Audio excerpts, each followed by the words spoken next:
thank you for having me here today. I really appreciate it. I love to teach people about gardening since it's my passion in life. I do a lot of educational things. I was in college for 13 years, lots of art, lots of business, and then I finally decided on horticulture.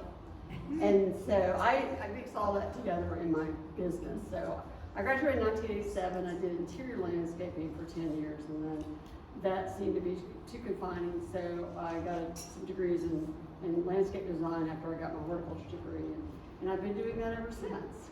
So I've seen a lot of good and bad in gardening, and I have probably killed thousands of plants like y'all have. And it's just a challenge that I enjoy every day.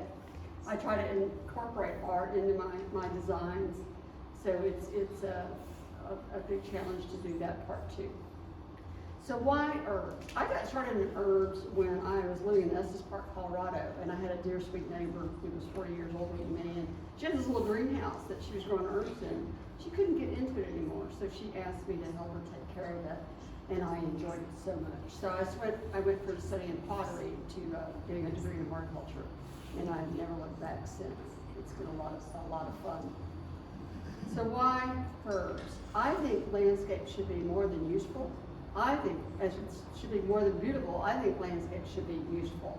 And so what I have done is I have focused a lot of my attention on plants that are low maintenance and help the environment, that are useful to us for a lot of reasons. And those reasons are things that I'm going to go in today. And then I've picked 13 of my favorite plants to showcase today. You might notice I'm wearing a Tessie Mussie. Have y'all ever heard of these Tessie Mussies? What they were used many years ago, not probably a century ago, is when people didn't bathe very much, you could smell it, and it would help you not smell everybody else. I've got rosemary in here, and rosemary is good for remembrance, and so I'm hoping I remember my talk without looking at these notes too much. But I haven't given this talk in a few years, so if I stumble, you'll forgive me, I'm sure. So I need to find the clicker here. And here it is. Okay, so why grow herbs? I love growing herbs because they are so useful. They're good for flavoring food, like rosemary chicken. They're good for medicines. I love comfrey and purple coneflower for medicinal reasons. And for crafting, I make a lot of wreaths, and I make a lot of flower arrangements with my herbs. And a lot of these herbs flower. They have beautiful flowers. But they are drought tolerant. A lot of these are very, very drought tolerant, and that's so important in our age of water restrictions. They also heat tolerant. We get this really bad weather here in Texas, and they need to be able to withstand the heat.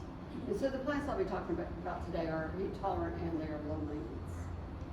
Very low maintenance. I have this theory, if you have to touch a plant more than once a year, it's high maintenance. But I think that herbs need to be touched. I like to go back to millennium when plants were being chewed on by animals. Now these plants need to be chewed on by us. It makes them happier, healthier, and that's just the way plants evolved, is having animals chew on. So just don't be afraid to go in there and chop on your herbs and use them. Disease resistance. I hardly ever get diseases on my herbs. I really can't think of any plant that's died from a disease that I use for an herb. It may be too much water that kills them, but not really diseases. Many are long-lived. They can live for years and years and years. Now, recently we have found that rosemary is dying every year because of these awful winters we are having. So things are changing, and we're adapting to that. Also, any type of landscaping that I do or design has to attract the birds, bees, and butterflies. If it doesn't give the environment a useful reason, then I don't really find that plant that I really want to use. So the birds, bees, and butterflies are very important since we are missing a lot of those. You know, the bird populations are really dropping right now, and that's because we don't have enough bugs for them to feed the babies. Now, what is an herb, you might ask? There are several definitions, but botanists think it's a plant that produces seed and it grows and then it dies down. Well, that does not include woody plants like rosemary, thyme, and sage. They have woody stems. So I would rather say an herb is a plant that is useful, either parts of it or the whole plant. It can be valued for medicinal, savory, or aromatic qualities. Y'all should smell this pussy. It's really good. So there's all kinds of herbs. I'm going to focus mainly on perennials, but there's perennials, biennials, and perennials and annuals. So annuals grow every year from a seed, and then they complete their life cycle, and then they die with the first frost. Things like basil here. Biennials will overwinter one winter, and then next year they'll set seed, and then they'll die, like parsley, dill, and fennel. Now I know some people have probably thought, why did my dill die? Or why did my parsley die? Well, it's completed its life cycle, and it's produced its seed, and now it's ready to die. So it's not something that you've done. Perennials grow from seed every year, and then they grow year after year after year. Some can be propagated from cuttings. Like I'll take a piece of basil and I'll bring it into my kitchen. I'll sit in a little glass jar, of course, a little root, and I'll plant that. Rosemary and thyme and sage are my favorite perennials, and I mix those in my gardens all the time because most of them are long-lived. Although now sage, I think, I tell everybody it needs to be replaced every year. I know mine have, at least. If you think a horticulturist can't grow rosemary, it's really hard to grow every year. So I keep some in a pot, and I bring it in. Herbal uses, flavoring food. Who here doesn't use herbs in their cooking? I bet you all do. Yeah. It's vital for making food have that extra taste to it. Teas. I love to put mint and thyme in my teas. I love to put ginger in my tea. All of those have medicinal values, and they go great in tea. Herbal oils. I like to make comfrey. Does anybody, I don't have comfrey in here, but anybody heard of comfrey, plant comfrey? I make herbal oils out of that because I want to be able to, if I cut myself, bruise myself, I want to just go to the bathroom, put some oil on it, and it keeps bruises from happening so bad. Take a dark bruise, if you put it on right away, the bruise is not as bad. Put it on an ant sting, it'll take the sting away. I've gotten stung by a wasp, put comfrey oil on, and the sting goes away. So there's a really good use for herbal oil there. Herbal vinegars are very good for use too. Vinegars are really good for your body. Home products, making wreaths, potpourri, and satchels. And then I should add also, at Christmas time, I love to bring in rosemary, thyme, and sage and make Christmas decorations with that. And then body care. Now I haven't done a lot of this. That might be something I need to start trying to do is herbal baths, hair rinses, massage oils, skincare, and fragrance. Does anybody here use those type of products? Yeah, good. And then medicinal uses. I've already talked about the healing herbs like purple coneflower, echinacea, and comfrey. But also rosemary has a lot of medicinal values too. And then aromatherapy. That's what that is right there. Okay. And then perennials. These are the ones that I like to focus on because I do low maintenance. And chives, all of these are very low maintenance. There's the chives. Oh, and by the way, this is going to be put, sent to y'all in emails, this is my PowerPoint, so you don't have to write this down. And also we're recording this. Chives, comfrey, lemon balm. Lemon balm is really good in your tea. It's medicinal. Oregano, rue. I don't use it for anything but growing butterflies. That's really good butterfly plant. They will eat the plant and then they'll produce these beautiful swallowtail butterflies. Rosemary, thyme, winter savory. This is one of the lowest maintenance plants I've ever had. I've had it in my garden for 30 years and nothing kills it. It doesn't ever get any bugs, and it's got beautiful white flowers, and it's evergreen. So that's a really good one to try. Same thing with the southern one. That thing's been in my garden and I hardly ever touch it. French sorrel's hard to find. Yarrow, I grow that. French tarragon, I've had that in a massive pot, one of those big massive strawberry pots, and it has survived all these freezes. Everything else died, but that. Tansy, and then there's your echinacea, purple coneflower, and salburnet. That is a cute little plant to have in your garden, and you can put it in your salad, and it tastes like cucumbers. That is a really fun thing to grow. I would call it a short-lived perennial. I don't know if you've heard that word before, but a short-lived perennial is things that, like-eyed Susan, will last for maybe 3 years. Then it'll peter out, and then it'll be gone. Using herbs in the landscape. Now, this is a garden that I designed. It's a raised bed. Now, why do we want to do raised bed? Because there's a lot of these herbs, rosemary, thyme, and sage, that are from the Mediterranean area where it's rocky, there's cliffs, and there's a microclimate of a lot of moisture because it's right on the ocean. It gets a maritime, so it's damp. So that's not Texas weather. We're hot and dry in the summer. We're too cold and we're too wet in the winter, and that's why I think rosemary's been dying every year. This is in a full sun. It's a mix of herbs and natives. There's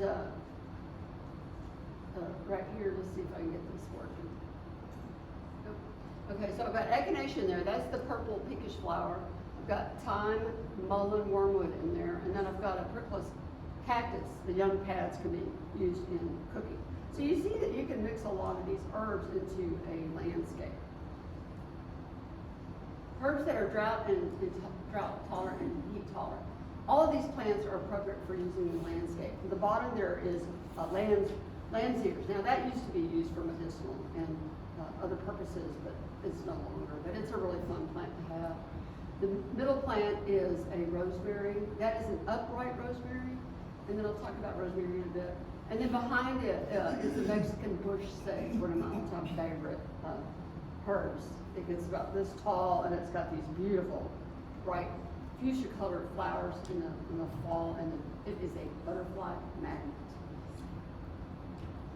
Rosemary. Okay, you can see this plant is flowering. I've got flowers right here. Okay, so it is one of the only plants that's blooming this time of year, and so I use it. Even though it's been short-lived lately, I use it almost in every landscape. It's easy to find. It's inexpensive. It's evergreen. It's disease-resistant. And the butterflies and the bees love it. And so rosemary is a very good plant to use. I try to put that in every single landscape that I design, and it's really nice to have by your front door because it is the herb of remembrance, and that's been its function for hundreds of years.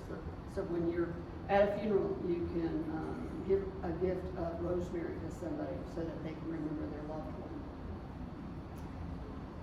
There's two types of rosemary. There's the upright, and then there's the cascading one. And this is the cascading one. It will not get too tall. The upright one can get 5 feet by 5 feet. Well, that's going to take up way too much space, I think, and especially if you're not harvesting it like you should. So what I've been using lately is the cascading one, the prostate one. It's a very good rosemary to have. It's a lot shorter, and it doesn't take up as much space. And I like to put it on retaining walls. I've had a retaining wall that was this tall, and it cascades all the way to the floor. And it is beautiful that way, especially when it's in flower. So, but it does not like to be wet, okay? So just think about rocky, dry, coastal regions, and that does not strive down Texas. Then thyme, there's English thyme, French thyme, lemon thyme. If you love thyme, go to North Haven Gardens. I know y'all probably love North Haven Gardens, don't you?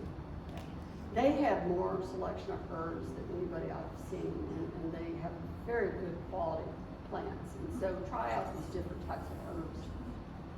So of course it's good for culinary, fragrance. It smells so good. I like to use it in pathways, so when you walk on the pathway, you can smell the thyme.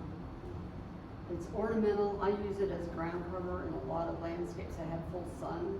We just like to use it in pathways with rock, with flaxseed. And then it's a pretty short plant. But again, it needs well-drained soil there. So if you're using it in a pathway that gets too much water, then you're not going to have the time to live for very long. And then garden sage, rosemary, thyme, and sage. This is garden sage is actually the one that you can use for your turkey at Thanksgiving. But it's also a beautiful, low-maintenance, drought-tolerant plant that you can use. It's woody. Mine lived in my garden recently. I had one that died in 2020 when we had that awful storm Uri. That's what really kicked it. But also it probably didn't get enough sun. This plant needs a lot of sun. Just think these plants grew in the Rocky Hills, full sun, dry, well-drained soil. It also has these beautiful purple spikes on it. So that would bring in a lot of the pollinators, the birds, bees, and butterflies.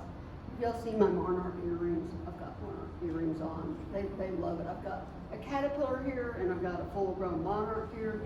So just keep in mind when you plant these plants and you're attracting the butterflies, they are going to get eaten by some of these butterflies. Now, nothing touches this. Nothing eats this. But there are ones that we'll be discussing that they'll eat. And then oregano. I love to cook with oregano, so I always have to have oregano. And it is, there's all kinds of oregano. There's Italian, Mexican, hilltop, hot and spicy, golden. There's kind that are variegated. So there's all kinds of rosemaries to try. Now, you can also think of this plant as, it has the same needs as oregano and marjoram have the same needs, very similar plants. Well drained, again, it's got to have well drained. I know some people have rosemary and thyme and sage and oregano growing in every garden they do. Winter savory, that's the one I was talking about a minute ago. It's a nice little short evergreen herb that you can cook with. It's really good in soups. Hard to find though, and if you can find some and you need a ground cover in the front of your flower bed, this would look really pretty there. Mine did get hurt in both winter storms, like this one we just had, and I'll be cutting it back. February the 15th is the day I like to say you need to cut your herbs back. So, but it's based on the weather. I like to think of it as you're supposed to trim roses on Valentine's Day. Well, I'm not doing anything on Valentine's Day. I'm doing it the day after. So think of the time to trim your plants back as February the 15th. You don't want to do it too early because you don't want to create a flush of growth from the plant by trimming it and then have another hard freeze hit it. And so you kind of wait till February the 15th. So that's what I'll be doing this week, and I'll be going in and cutting back what you might want. Now, if y'all have any questions about any of these, please raise your hand. I don't mind answering questions as we go along, or you can wait till the end. Lavender. Everybody, I'm sure, has grown lavender, and the French lavender is the one that always dies when we get a really wet, cold winter. This is a good plant to have in a raised bed. That will help with that problem. It does not like wet feet when it's going into a really bad cold spell. You can put it in a pot, or you can buy the other lavender. The Spanish lavender does a lot better here. I don't know about cooking with it, but or using it in cookies or anything like that. But it's a really pretty plant that you can use. Spanish lavender. French lavender looks different. Again, it's got to have full sun, evergreen perennial. I do treat it as a short-lived perennial because sometimes we get rain in Texas. Yeah. Perilla. Has anybody heard of perilla? Okay, perilla is a plant that I personally don't like the taste of or the smell of, but I let it come up in my yard because it looks just like some plants that you buy, like coleus. It looks just like purple coleus. And I let mine reseed, and then I just edit where I don't want it, and it's a beautiful, beautiful plant. It's got this, there's two types. It's either the purple on the bottom or the green on the top, and I encourage the purple one. Then it goes to seed, and you would not believe how many bees are on this plant in the fall. It just will be covered with bees. And if you have a vegetable garden, you really need the bees to come in and pollinate your vegetables, then this would be a good plant to have close by. It's about 12 inches, but when it goes to flower, those flower stalks will come up to 3 feet, and it's quite a show in the fall time. Takes sun or shade, takes it wet or dry. I use it as a barometer in my garden. If the perilla is like this, I know it's time to water. And it will wilt like crazy, and you water it, it'll be right back up and happy as can be. So that's a good thing to have in your garden. You say it's time to water. Fennel. Now I love fennel because it attracts the butterflies. I don't really cook with it, but I use the leaves on some fish dishes. Now I like the purple, the bronze fennel the best. There's also a green fennel. My bronze fiddle that I have in my garden, it says it's a biennial, but no, I've had one in my garden now for about 4 years. But it's getting more green every year as it goes along. First it was really purple, now it's more green. But I think it adds a really nice contrast to a garden. In the picture I have, you've got Stella d'Or of daylilies in the yellow in the front and the bronze fiddle in the background. Well, that gives you a lot of contrast. The leaves are very fine. They look like a fern, very fine texture, and then you've got the big flowers in front of it. So that is good contrast in textures. It's about 4 feet, but when it goes to bloom, it can get up pretty tall, and it has these massive flower stalks that will be covered in pollinators. Does anybody grow this one? Yeah. Does yours come back year to year? It stands and gets the big bulb on the bottom. It comes from like a bulb. Right, it's a bulb. And it just stays forever. Yes, stays forever. Yeah. Do you ever harvest the bulbs? Yeah. That's good. The bulb is delicious, cooked in a hot roast, like with onion and everything. I absolutely love it. And the Romans ate fennel before they went into battle with the bulb, because they thought it gave them strength. Oh, It's been okay. Did around y'all hear since. that? The Romans used to eat the bulb to go in the street to go into battle. Yeah. That's an interesting story. Yeah.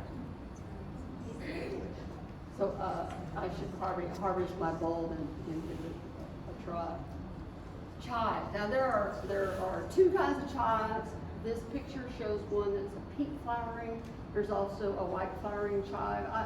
I don't remember which is which. I don't care, but it's the white one that you do not want to let go to seed. I've seen yards that are all chives because they reseed like crazy. And then once you have it, you can't get rid of it. So you can grow that plant. I do mine on the back side of my alleyway, and of course it's gone all up and down the alleyway. Right. And then I keep the pink flowered one in my front yard because I like the pink flowers. And I do cook with it. I use it in potatoes and soups, and it adds a onion flavor to your dishes. Sun partial shade. It likes a lot more sun than shade, though. And it's like anything. If you want something to bloom, you're going to need to give it more sun. It's literally the sun that drives the flowers. French tarragon. This is the one that I was telling you about. I have in my big pot that is surviving all these freezes. And I used to think this was a very delicate plant, but no, I think it's the size of the pot that I have it in. I've got it in a 3-foot by 2-foot pot.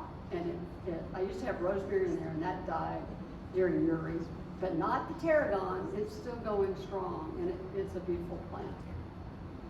This doesn't look very impressive, but when mine is in my big pot, and I put it in a pot because it does not like wet feet at all, like rosemary. It does not like wet feet. So it's really happy in that massive pot. And it's been in there for about 5 years. Everything else has died, but not this tarragon.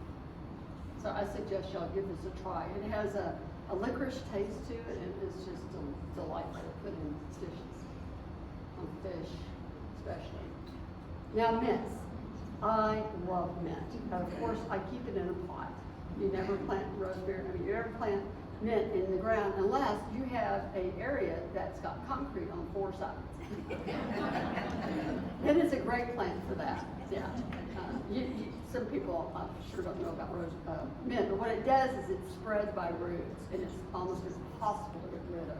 I've got several clients that will go in and will remove all the rosemary because they are sick of it. They can't get rid of it. And then we can't get rid of it either. I'll go back a year later, and there's this one little root that we left that's producing a new plant.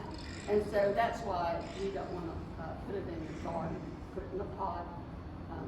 Most winters, it will survive outside of my pot, and so I just leave it in there. And of course, it's so easy to find if it dies and just buy another one. But mints are really a good plant to have. They're great to put in the food. I put them in my teas.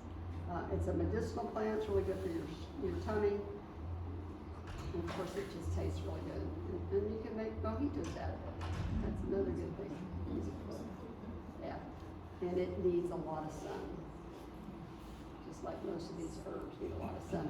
Now basil, I love basil, but I gave up trying to grow it in the ground. It just was not doing well. So I put one in my big flower pot and at the top of it, and then I won't deadhead all of it, and I'll let a little bit of go seed, and then it comes up in my gravel, my decomposed granite patio everywhere. I mean, it came up this year because I started being a lot more active, and I wasn't gardening as much, and it came up everywhere.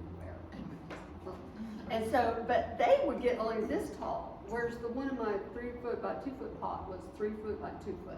Okay. That's how big it really wants to be. And just think about this, if you've got a tiny little pot, that plant's not gonna be able to get big. Because if you think about it, there's always a ratio of roots to top. You want the top to be 3 feet, you need to have 3 feet of soil.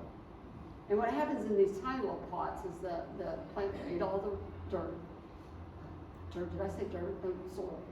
Dirt's something you get on your clothes. Soil, something. So there won't be any soil left in the tiny pot. It'll be all roots. So there's no soil in there to hold water.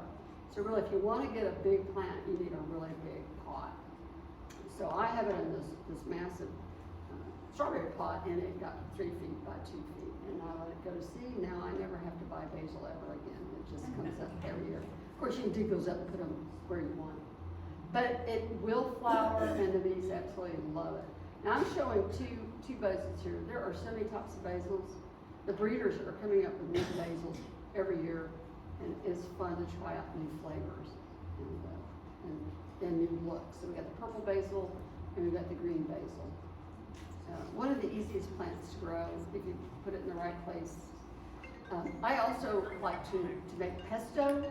At the end of the growing season, right before a big frost, I'll cut off all my basil, bring it inside, and make pesto. And this year I put it in ice cube trays, so it's just enough to have for your dinner. And also makes great Christmas gifts to make pesto. Freeze little containers of that. It makes a great hostess gift when you go to Christmas parties. So you don't have to let your whole basil plant die. You can also dry it and make your own. Because I mean, I've got plants that are this big, and that makes a lot of dried basil and frozen pesto.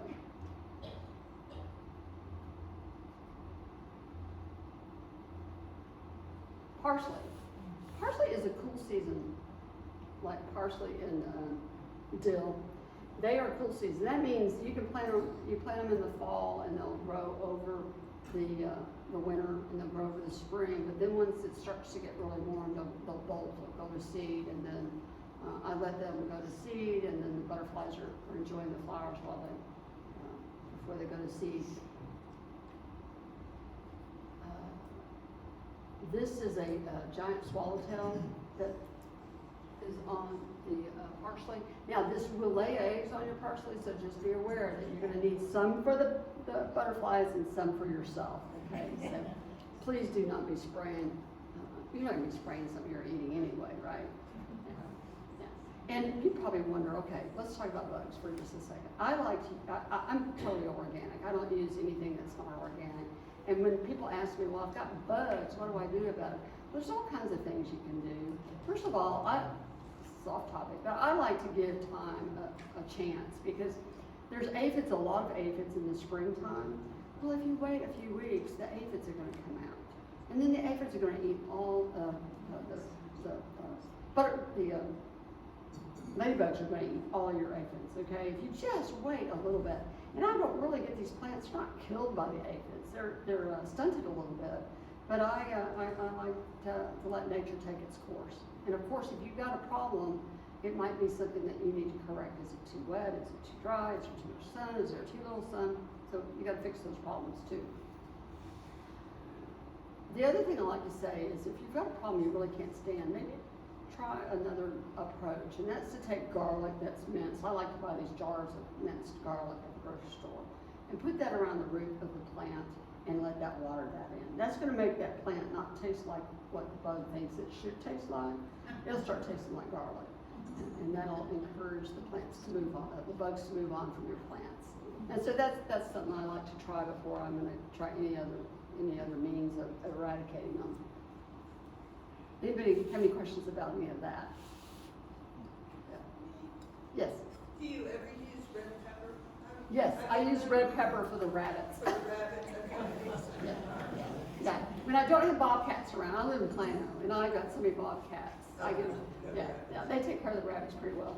Yeah, yes. Now, do you ever use ladybugs to kill I never the buy aphids? ladybugs. They're selling you foreign ladybugs. If you're 100% organic, you're going to get the ladybugs are going to come out. So you just have to be 100% organic, I think. I quit using Roundup many years ago, but I haven't used any bug sprays in a decade. You used to be able to buy the ladybugs at plant stores. You can buy ladybugs, but make sure they're native to here. You know, most of the ladybugs that we see are from foreign countries. And I don't We've really, got this invasion of Asian lady beetles. yes, I don't Look want, like yeah, I don't want that. I don't want to encourage you to put anything in your garden that's not native. Yeah. Okay. Good question. Yes. We're going to talk about that in just a minute.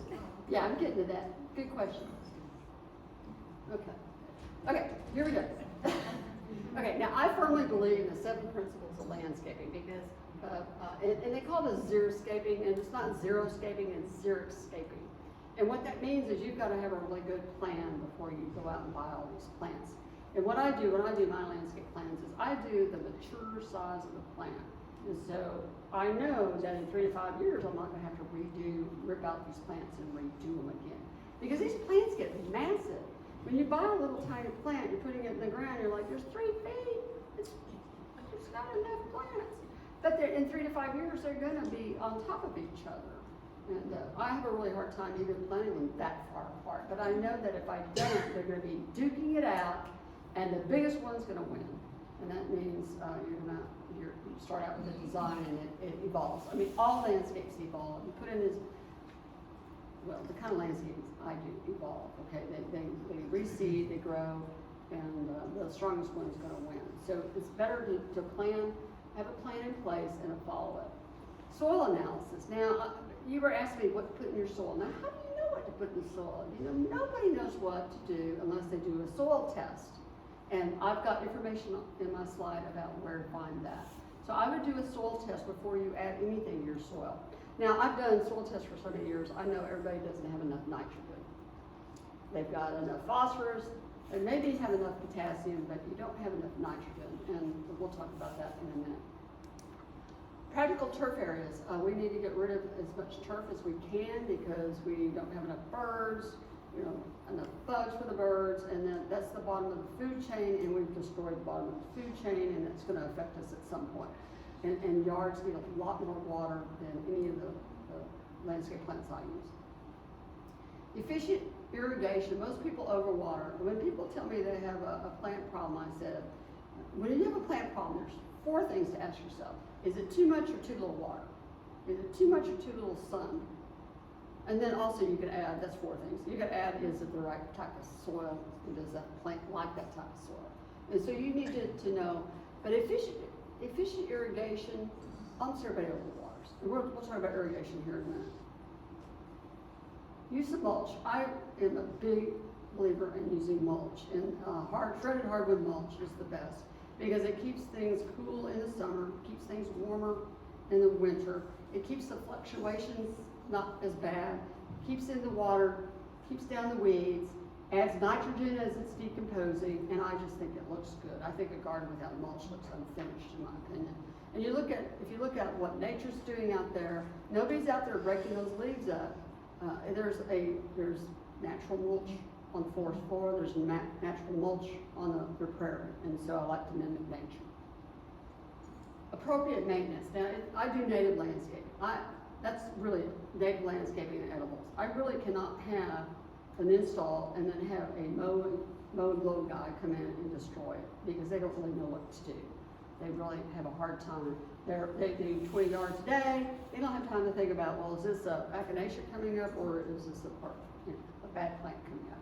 So you really need to have appropriate maintenance on that, and that's where learning about how to take care of your plants is really important. Appropriate plant selection, the right plant in the right place. That is all it boils down. Make sure you've got the right light levels, the right amount of water, the right type of plant, we have alkaline soils out here. If you're planting azaleas that like acid soils, you're gonna have a problem. You're gonna have to put a lot of inputs into those plants to keep them alive. Sure, you can have them, but it's gonna cost you more money, more time. It's gonna be worse on the environment, and you're fighting nature. Okay, so the first thing, if you have a plant problem, is it too much, too little sun? That's so important to know. And this picture talks about summer sun and winter sun. You know that in the wintertime, the sun has gone south and it goes through a lot more air and it's a lot less intense. I don't worry about thinking about what the sun looks like in the middle of winter. I think about what it looks like in the middle of August at noon. That is what you really need to be concerned about. And how do you know that? Well, there's one simple rule. You go outside, you look up, and if there's no trees, that's full sun. There may be a tree over here, and maybe a tree over here, but it's gonna get intense sun at noon in August. Okay, you don't wanna put a full shade plant there. That's not gonna be good. Sun, okay, knowing what light levels you have. Okay, we're reading these labels. We buy plants and we're reading these labels. These labels are sent out all over the United States. We're not the whole United States. We are Texas, and it's hot, it's dry in the summer, it's wet, and it's cold in the winter. The sun is intense here in August at noon. And so what is full sun? That's what I said. Look up, this is full sun. Full sun to part shade means part shade. Okay, don't put in a full shade plant there. Part shade to shade means shade, and shade, of course, is shade. So you need to interpret these labels that you're getting and to understand. Don't put a full sun plant in full shade. Don't put a full shade plant in full sun. Okay, and you really need to get a good source for Texas. And you know, Texas is a really, really big state. And my favorite website for all of this is Lady Bird Johnson Wildflower Research Center for this information. The only thing is that's all of Texas, and we have 5 growing regions here. And so you need to really dig down and look further down, what is this plant native to? Most herbs like morning sun and afternoon shade. Just keep that in mind. Morning sun, afternoon shade. If you just repeat that and you put your plants in morning sun and afternoon shade, your native and anything's going to be a lot happier with that afternoon shade in August. Okay, soil test. I recommend it, if you have never done a soil test, to go through this exercise at least once, okay? And the website works. You'll be able to find this, don't have to worry about writing it down. But you go to this website and you pull up the soil sample. This is an urban soil sample from Texas A&M. And they will tell you how much nitrogen you need, how much phosphorus, how much potassium. There's all levels of this test. You can do the cheap one and they'll just tell you how much nitrogen, phosphorus, potassium you put in. Go to another level and they'll tell you how much organic matter you have. Or they'll tell you how many micronutrients you need. These are macronutrients. There's also a test that will show you which micronutrients you need. So you will fill it out. You'll tell them the area you're doing, the crop you're growing, and you can tell them what you've used to fertilize in the past. And they will send you a list. You need 2 pounds of this, 4 pounds of that, and they'll give you that information. But you need nitrogen, y'all. Mulch will add that for you. You may not even need to fertilize, but I know that you need mulch, and that will give you nitrogen. Okay, improving soil structure. Here's your question. This answers your question, I think. So I use compost in all my installations because compost has not only the micro and macro nutrients, it also has living organisms in it. It's the living organisms that are providing you, the plants, with the food they need. They are breaking down all of these nutrients and making them available to the plants. So compost, manure, and other organic amendments are very effective. I don't ever use peat moss. That's one of the worst things in the world. They mine it in Canada and they're destroying these peat bogs and they're shipping them all the way to here, and they dry out too bad. They dry out really, really bad. And once the peat moss is dry, it's really hard to get wet again. I don't use toxic, no, you're not going to use toxic chemicals on anything you eat anyway. Okay, and of course you can make your own compost with leaves, and then that's a whole other topic there, making compost. But one thing you never add to these clay soils is sand. Don't ever mix sand into clay soil, you're making concrete. Okay. And you know how bad our clay is to begin with when it's hard. So, now that you're ready to do the bed prep, okay, you're gonna do the bed prep like you would, if you've got a grassy lawn, you need to get rid of the grass.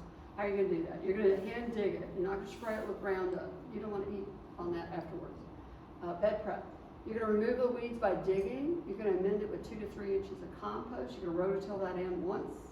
And you don't ever wanna rototill more than once. If you've got a vegetable garden, you rototill once and then you just add compost and let it sit on top and keep planting year after year.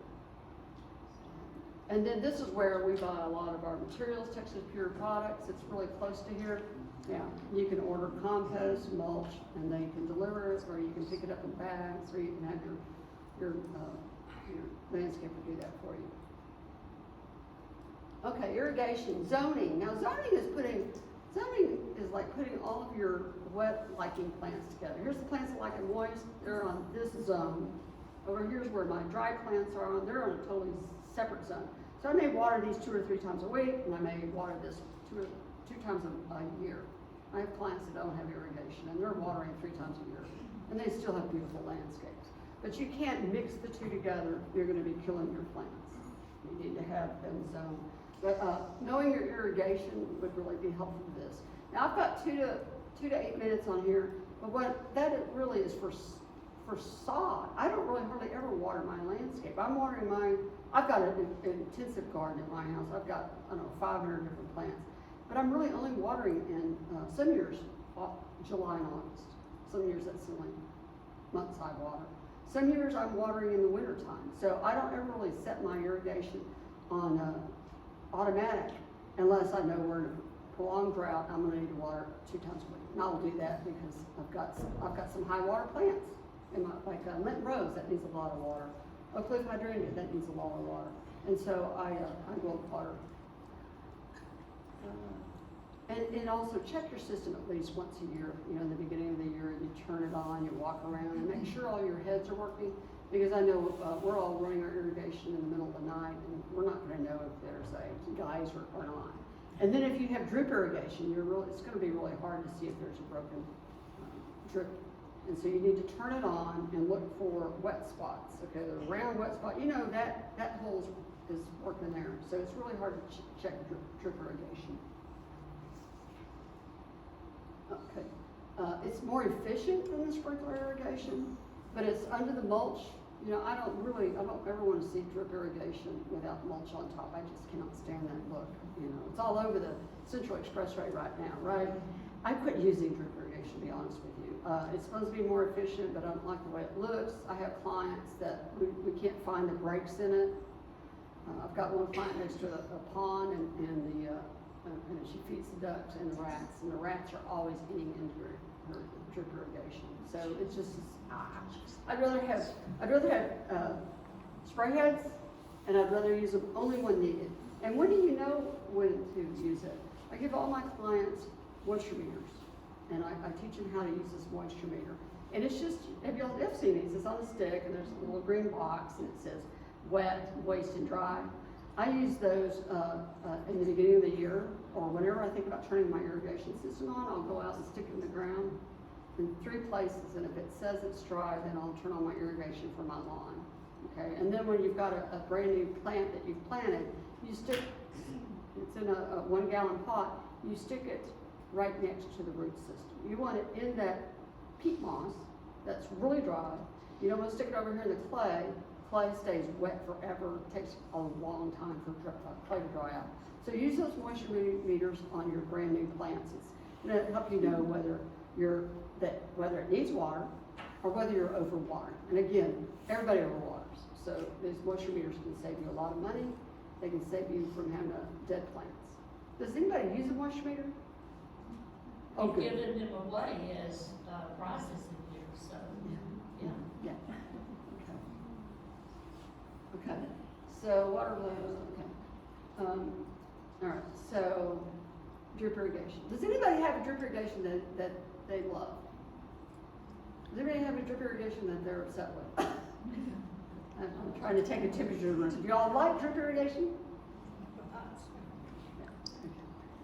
Yeah. Okay. All right, mulches, mulch. That's one of my sayings. You can never have enough mulch, okay? Mulch bare soil around all trees, ground covers, 2 to 3 inches. Don't ever have it up against the tree. It will rot out the bark, and then you get bugs and diseases in your bark. Inhibits weed germination, decreases watering needs, prevents soil compaction. The rain hitting the ground, that's compacting it a lot, and so you need to have mulch. If you have a bare area in your yard, you're going to have weeds. I mean, that's just the way nature is. Nature abhors a vacuum, so you're going to always have weeds. So mulch. And I like shredded hardwood mulch. I do use a lot of gravels, and I do use decomposed granite. Now, if you want things to reseed, I would use decomposed granite as a mulch. Just like because I have plants like Blackfoot daisy or Forner daisy that will reseed very beautifully for me in this decomposed granite. But it's not going to do that in the mulch because I'm using the mulch to keep the weeding down. Okay. So there's different types of mulches that you can use. Okay. That is pretty much the end of my presentation. It's been a pleasure working with you. I enjoyed it. This says, just after lunch, Carrie anoints herself the flower queen and spends a delightful afternoon. Yeah, isn't that fun? Yeah. Okay, so I am open for questions now. Does anybody have any questions? Yeah, we'll start on this side of the room, go that way. Yeah, you know what, I'm gonna take that microphone so everyone can hear the question. This one right here. Okay. Oh, And then, who was it? Oh, You want this recorded still? you know what, we may have a question that someone might want to, hear on that, so I'll just let it record. It's not my phone, so don't worry about the memory. Yeah. I have tried to grow lavender in pots and containers out in my yard. I've had my soil tested. I've done everything I can do. It doesn't grow. Is there something that I'm doing it's wrong? a short-lived perennial. And it grows on the rocky cliffs, so there's hardly any clay soil there. It's almost all rock. And so our clay soil holds on to water so strongly that it gets overwatered. Okay, so roots have to have oxygen to grow, and they're not getting enough oxygen. So yeah, just treat it like a short-lived perennial and buy it every year. Yeah. No, Every 3 years.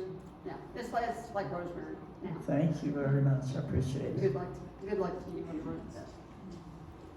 Who else?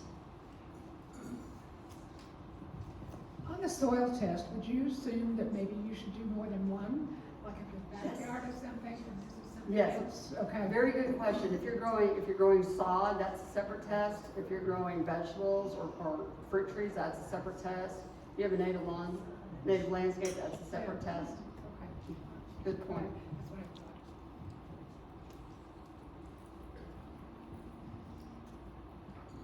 Hello, thank you for all the great information. We're just moved into our home and we're redoing some things in our backyard, and we added a fountain. And the fountain is in an area that is encapsulated by a short stone wall. And I would love to use herbs in my landscape everywhere, but as we know, the fountain gives off moisture and the ground is always going to be moist. Is there any hope for using anything like that sustainable, or just go with a bush? Yeah, these are like it really dry, so Yeah. they're not gonna be So happy there's there. nothing that You could have built the soil up Mhm. on a retaining wall Right. and then put it on top of that. Oh, So as but- long as the but water- what about the moisture coming down from the fountain? That Now, could I be do not bad. have a direct experience with that, Okay. but it seems I like. just wondered if you had any It choices that. seems like if it's city water, it would probably bother the plants. Plants don't really like all those ore mines and, yeah. Right, the so fluoride. that's gonna have to be more something, a bush, as I said. Yeah.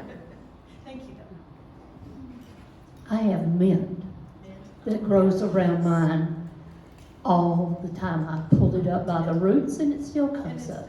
And it covers whatever, think about So that. if it's surrounded on 4 sides by concrete. Yes. There's a question over here. Who's next? thank you, I don't live here, but former neighbor first. And in the area we're in, it's a pretty new group of houses.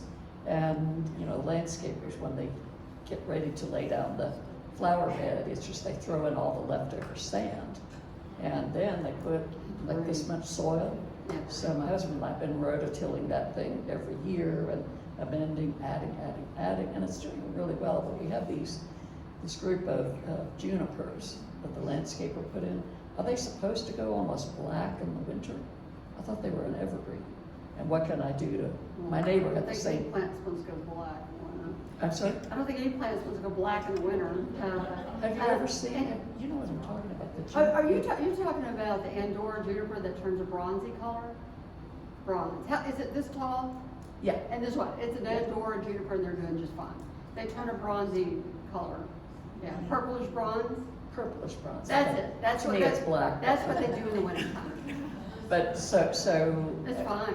Yeah, okay. Yeah, and that plant it has a winter interest. It turns a different color. So that's supposed to be a bonus. Someone else? I have a constant battle with rabbits Get eating. you some bobcats.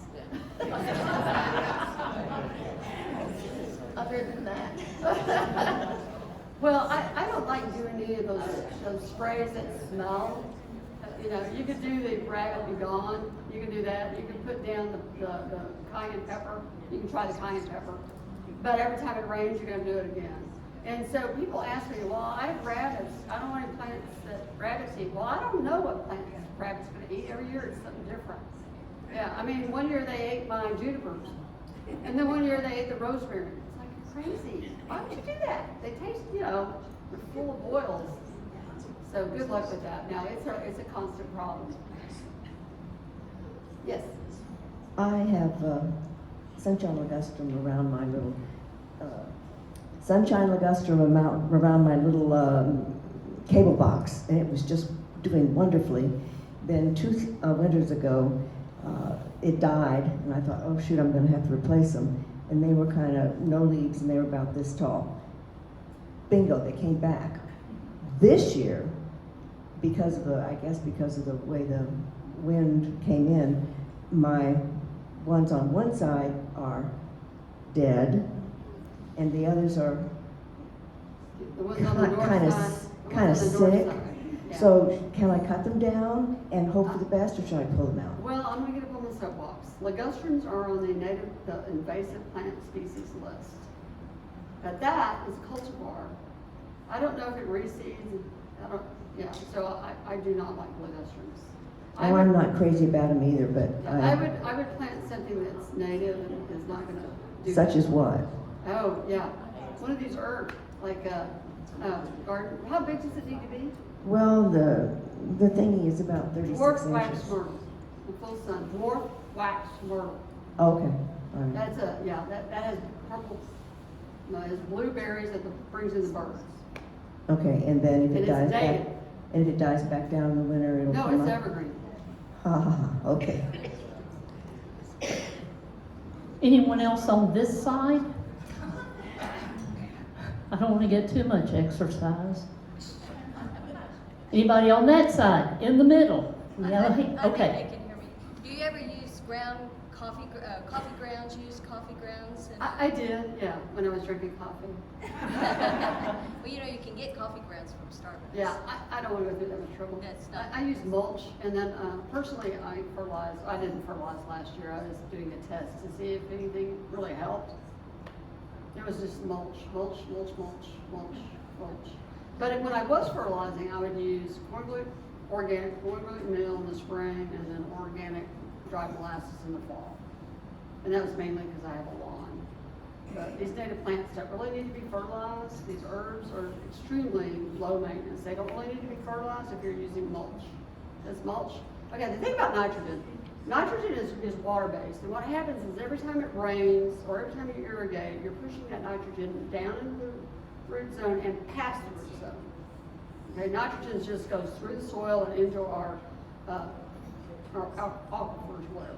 But So that's why you have to use a lot of nitrogen. And if you do organic mulch or if you use wood mulch, that is leaching nitrogen.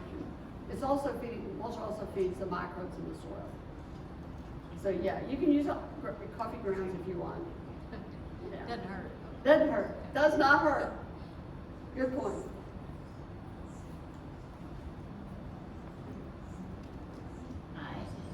We've got a live oak out front, I'm and sorry to hear that. yeah, it's huge.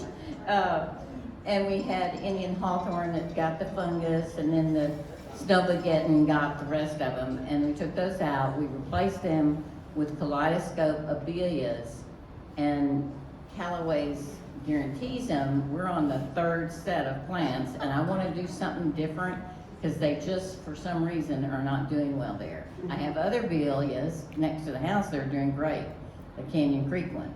But I'm wondering, would that wax myrtle dwarf work? It gets about this tall, That tall, and it okay. gets about this wide. That's too big. That's I too need big. a little short plant, Uh-huh. you know. Salvia gregia, autumn Okay. sage. Yeah, I love Yeah, it that. gets full sun. Yeah, This is shaded some, but it does get the hot afternoon Yeah, sun. I love Salvia gregia because it brings in the butterflies, it brings in hummingbirds. Yeah. Yeah, the hummingbirds come to mind every day in the summer, I love it. Is there any holly, small holly that you would recommend? Carissa holly, but it's, I have to admit, I don't like things that don't flower. Yeah, I'll just put that out there, I have a degree in floriculture. I love flowers too, but I'm They just, feed the birds, bees, and butterflies. yeah. And I've got loads of that, the rest of the house. So just for this one area, I Yeah. want to try to get something Yeah. that's gonna make it. Carissa holly is a good short holly, it's about, well, it will get, with age, it'll get really tall, but you don't have to trim it. What's your feeling about that kaleidoscope? Is that not a native plant? I don't grow it, so I don't know. No, Okay. any abelia is not native to here. Okay. I do like abelias. Yeah, I do too, and my parents Because had they those. flower, Yes, and they're low maintenance. yeah. Okay, thank But you. I would check out your soil problem, it sounds like. Remember, is it too little water, too little sun, or is it the wrong time to plant for that soil? Ask yourself those questions. Well, we had Indian hawthorns there. Oh, that's a bad plant. Yeah, I don't want to be there. Okay, so what happens with these abelias and these Indian hawthorns is everybody plants them, and then they'll get a disease, and then all of them die. And it's because we have a lack of diversity. You need diversity in your landscape. And we all need diversity in our landscape. That's what's gonna save us. Thank you. When is a good time to trim bird of paradise? Which one? The yellow, Well, they're orangish yellow and get really tall. really red? The one- No, I don't grow those, I don't know. You don't know? No, I do the yellow one. Yellow. When do you trim yours? Okay, February the 15th. Oh, okay. Because, you know, but it's all dead on the bottom now. And Well, I don't know, I would hate for me to tell you to cut it off and then that kills it, so, yeah. I've never had one. Well, I've grown almost every plant there is, not that one. hummingbirds actually. Yeah, and it has the thorns on it? Then that's not the one I'm thinking, yeah, that's a good question. Yeah, What- call me about it, I'll talk to you I was gonna say, what was the flower? Bird of paradise, and you wanna know when to trim it. We've got a couple of ladies in here that might be able to answer. Sandra? She wants to know when she can trim her bird of paradise. No idea. Do I have So any? I have two of them, and I'm not planning on trimming them until I can see some growth on them. And then where that growth is, and it stops, I'm cutting it right above that growth. Mine is cool. On the side, it's just beautiful, but I'm afraid I'm gonna wreck it. Now, of course. Some plants come out really, really late, and that's when it comes out late, and it's cast iron plant. So I wait until those plants start to regrow. The whole point about the February the 15th thing is, you're trying to wait until the plant puts out new growth. Yeah, you don't wanna wait until it's put out new growth. So you've gotta look at your plant and see when it's growing, and you wanna get it right after. Is that it? Anybody else? First of all, would anyone like a copy of this video? Would anyone like a copy of this presentation? Okay, those of you that have given us the correct email